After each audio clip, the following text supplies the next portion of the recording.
Hello students. और आप लोग उम्मीद करता हूं मैं अच्छे होंगे और अच्छे तरीके से पढ़ाई कर रहे होंगे। जो लोग भी ये वीडियोस को देख रहे हैं हमारी, अगर वो मुझसे बड़े हैं आप सभी को नमस्कार सूरज मालाकार जी की तरफ से, और छोटे हैं आप मुझसे तो बहुत सारा आप लोगों को आशीर्वाद। राइट, ठीक है।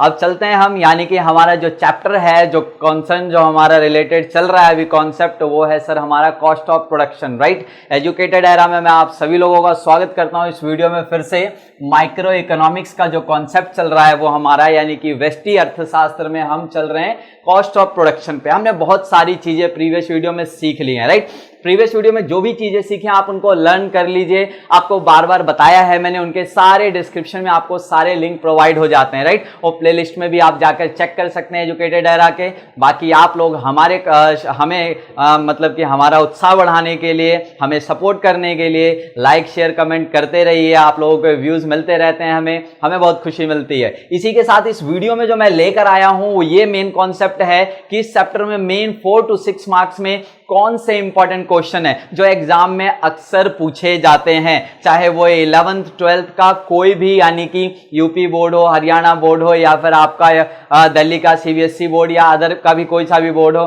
सीबीएसई बोर्ड तो मोस्टली स्टेट्स में अवेलेबल है ही है। बाकी अदर बोर्ड्स के लिए भी अगर कॉस्ट ऑफ प्रोडक्शन चैप्टर आप पढ़ रहे हैं, यानी कि उत्पादन की लागत पढ़ रहे हैं, हिंदी या इंग्लिश मीडियम दोनों के लिए ही मैंने दोनों कॉन्सेप्ट में हमेशा बताया है, दोनों के लिए यूजफुल है। लास्ट तक वीडियो को पूरा देखना, आपको सारे कॉन्सेप्ट्स के क्वेश्चन जितने भी इंपॉर्टेंट है, जो 4 से 6 नंबर में, कुछ यही क्वेश्चन 3 मार्क्स में भी आ जाते हैं बाई चांस, लेकिन 4 to 6 मार्क्स में जरूर आपको पेपर में मिलते हैं, एग्जाम में मिलते हैं। इन क्वेश्चंस की तैयारी अगर आप लोगों ने कर ली बाकायदा, बिल्कुल निश्चिंत हो जाइए, आप लोगों को कहीं और से कोई क्वेश्चन पुट नहीं होने वाला।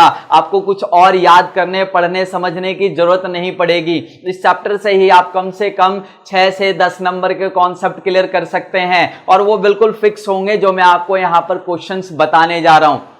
देखिए, हमारे प्रीवियस वीडियो में कॉन्सेप्ट क्लियर करने के बाद सबसे पहले तो मैंने आपको न्यूमेरिकल्स कराए थे, और न्यूमेरिकल ध्यान रखिएगा हमेशा 4 to 6 मार्क्स में एक न्यूमेरिकल जरूर आपको मिलता है। तो सबसे पहले वो न्यूमेरिकल्स की तैयारी कर लीजिए। उसका एक और फायदा है, सिर्फ और सिर्फ वो 5 मिनट में वो न्यूमेरिकल 100% सॉल्व हो जाता है। तो अगर आपकी अच्छी प्रैक्टिस है तो 4 से 6 नंबर तो आपके वो कहीं नहीं गए, सिर्फ 5 मिनट में। राइट, अब आगे चलते हैं कि और थ्योरेटिकल क्वेश्चन कौन से ऐसे हैं जो बिल्कुल पेपर में 100% आने ही आने होते हैं, मोस्टली चांस होते हैं पूरे। तो सारे क्वेश्चंस को आप ध्यान से पूरी वीडियो में नोट डाउन कर लीजिएगा, लिख लीजिएगा, तैयार कर लीजिएगा, किसी भी चीज से आप उसका सॉल्यूशन लिख लीजिएगा, यही क्वेश्चंस आपको पेपर में मिलेंगे। राइट, तो आज चलते हैं क्वेश्चन नंबर 1 की ओर, जो मोस्ट इंपॉर्टेंट है। Why the AC and MC curve are U shaped?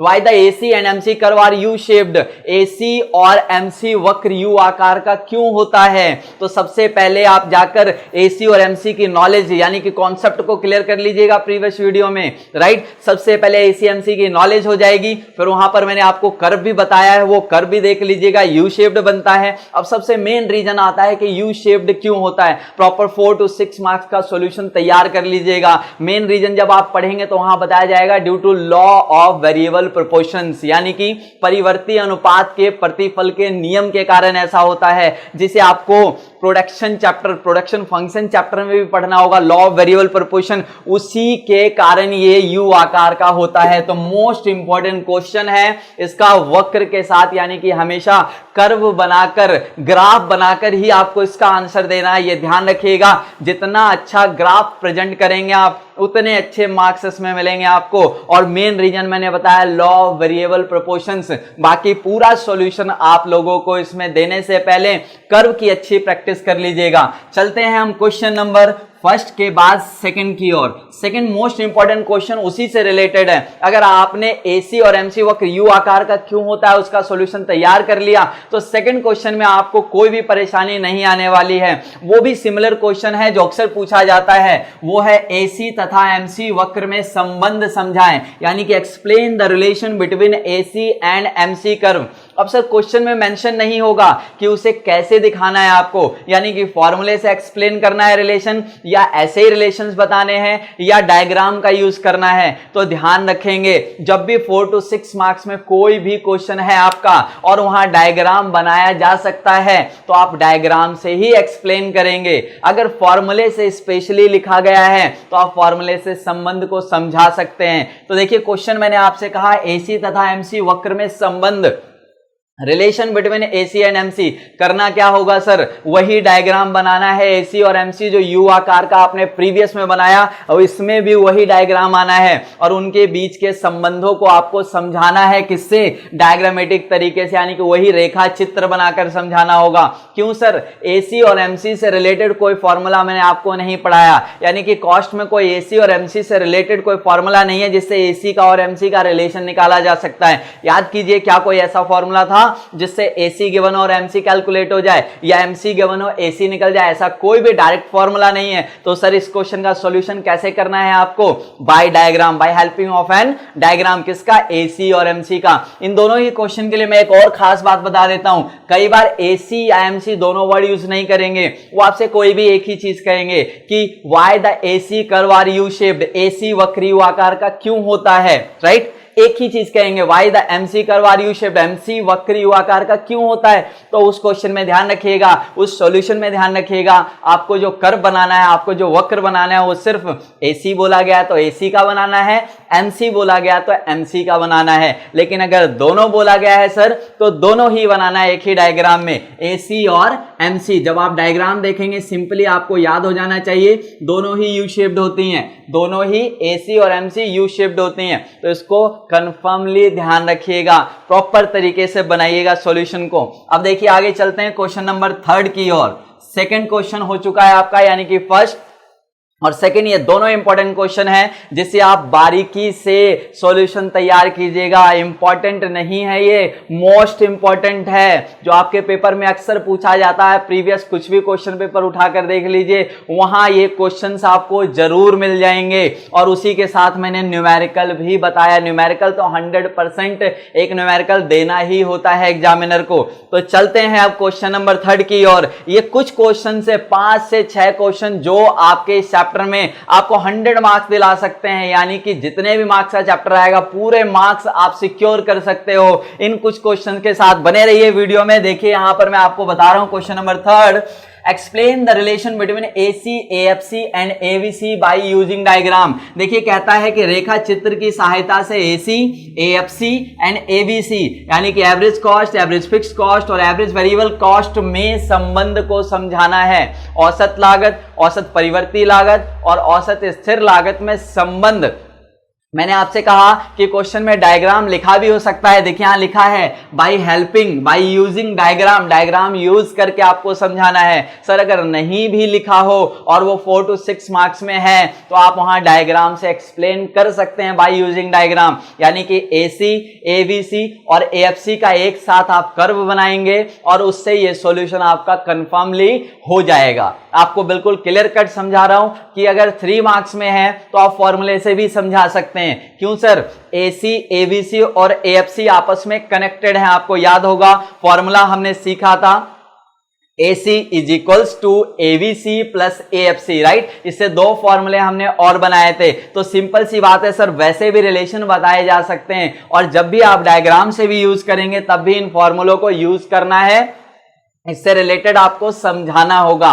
तो ये भी पेपर में 4 to 6 मार्क्स में कई बार क्वेश्चन आता है, AC, AVC एंड AFC में रिलेशन, संबंध समझाना है। तो इसमें इंपॉर्टेंट क्या रहेगा, डायग्राम लिखा है या नहीं लिखा 4 to 6 मार्क्स में है तो सर वही डायग्राम बनाकर एक ही वक्र में आपका AC, AFC और AVC बनाने की आप खास तौर पर प्रैक्टिस कीजिए। प्रीवियस वीडियो में कैसे बनाया जाता है वो भी देखिए और समझिए उसको ध्यान से।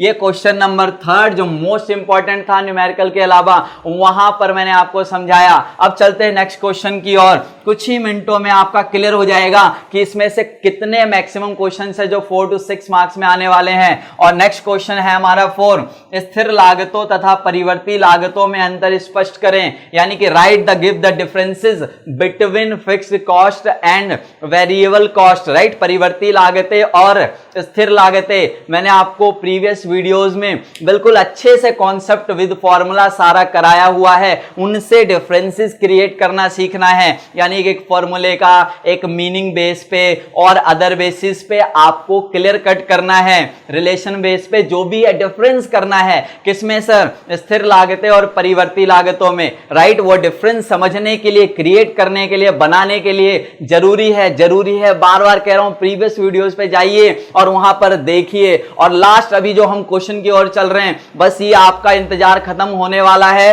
और यही क्वेश्चंस आपको तैयार करने हैं। इसी के साथ एक मोस्ट अगला इंपॉर्टेंट जो क्वेश्चन है जो इस चैप्टर में अक्सर पूछा जाता है, छोटे से लेकर बड़े लेवल तक के क्वेश्चंस में ये मोस्ट इंपॉर्टेंट रहता है। कोई सा भी आपका एग्जाम हो, एंट्रेंस एग्जाम में हो, इसमें बहुत सारे क्वेश्चंस इसमें से आते हैं। वो क्या है sir? Explain explicit and implicit cost of production, यानी कि उत्पादन की स्पष्ट तथा अस्पष्ट लागतों को समझाएं। खासकर मैं इस क्वेश्चन के लिए हिंदी मीडियम वालों के लिए कहना चाहूंगा कि वर्डिंग हिंदी में कई सारे इसके वर्ड्स हैं, यानी कि एक्सप्लिसिट के कई नाम हो सकते हैं, इंप्लिसिट के कई नाम हो सकते हैं। जब भी आप पेपर में क्वेश्चन अटेम्प्ट करें उसको इंग्लिश में देख लें कि इंग्लिश में क्या लिखा है, इंप्लिसिट या एक्सप्लिसिट, वरना आप हो सकता है उसे गलत कर दें। अलग अलग राइटर्स ने इसे अलग अलग वर्ड में ढाल दिया है, तो सिंपल मैंने बताया कि एक्सप्लिसिट और इंप्लिसिट कॉस्ट यानी कि स्पष्ट और अस्पष्ट लागतों को समझाना है। स्पष्ट और अस्पष्ट लागतें क्या होती हैं, इसको अच्छे से तैयार कर लीजिएगा। यही वो क्वेश्चन है जो आपके इस चैप्टर में आपको 100 मार्क्स सिक्योर करा सकते हैं, यानी कि जितने क्वेश्चंस आए वो सारे हो जाने वाले हैं। तो इन सारी चीजों को आप ध्यान से प्रैक्टिस कर लीजिए। बेस्ट ऑफ लक इस चैप्टर के लिए। बाय। फिर आगे लेकर आएंगे आपके लिए ऐसे मोस्ट इंपॉर्टेंट क्वेश्चन जो आपको कभी भी परेशानी नहीं होगी अलग अलग क्वेश्चन को पढ़ने में। Okay, bye, best of luck. Like share comment कर दीजिएगा।